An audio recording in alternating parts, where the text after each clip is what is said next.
నమస్తే అందరికీ. ఈ వీడియోలో నేను మా హస్బెండ్కి సిన్ నెంబర్ తీసుకోవడానికి వెళ్ళాం. దాని గురించి ఎక్స్ప్లెయిన్ చేస్తాను. కెనడాకి వచ్చిన తర్వాత ఇది చాలా ఇంపార్టెంట్ స్టెప్ అనమాట. అసలు సిన్ నెంబర్ అంటే ఏంటంటే సోషల్ ఇన్సూరెన్స్ నెంబర్. ఇది ఒక 9 డిజిట్స్ నెంబర్ ఉంటుంది. కెనడాలో మీరు వర్క్ చేయాలి ఆర్ ట్యాక్స్ ఫైల్ చేయాలి ఆర్ గవర్నమెంట్ నుండి బెనిఫిట్స్ రావాలి అంటే ఈ నెంబర్ కంపల్సరీ కావాలి.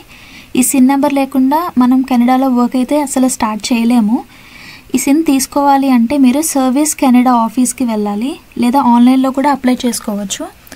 మేమైతే ఆఫీస్కి వెళ్ళాము. మాకైతే 10 మినిట్స్ కూడా పట్టలేదు ఈ ప్రాసెస్. యాక్చువల్లీ దీనికి కావాల్సిన డాక్యుమెంట్స్ అయితే మెయిన్ థింగ్ పాస్పోర్ట్. ఈ పాస్పోర్ట్ ఇన్ కేస్ మీరు స్టూడెంట్ అయితే కనుక మీ స్టడీ పర్మిట్ అడుగుతారు, అంటే పాస్పోర్ట్ అండ్ స్టడీ పర్మిట్.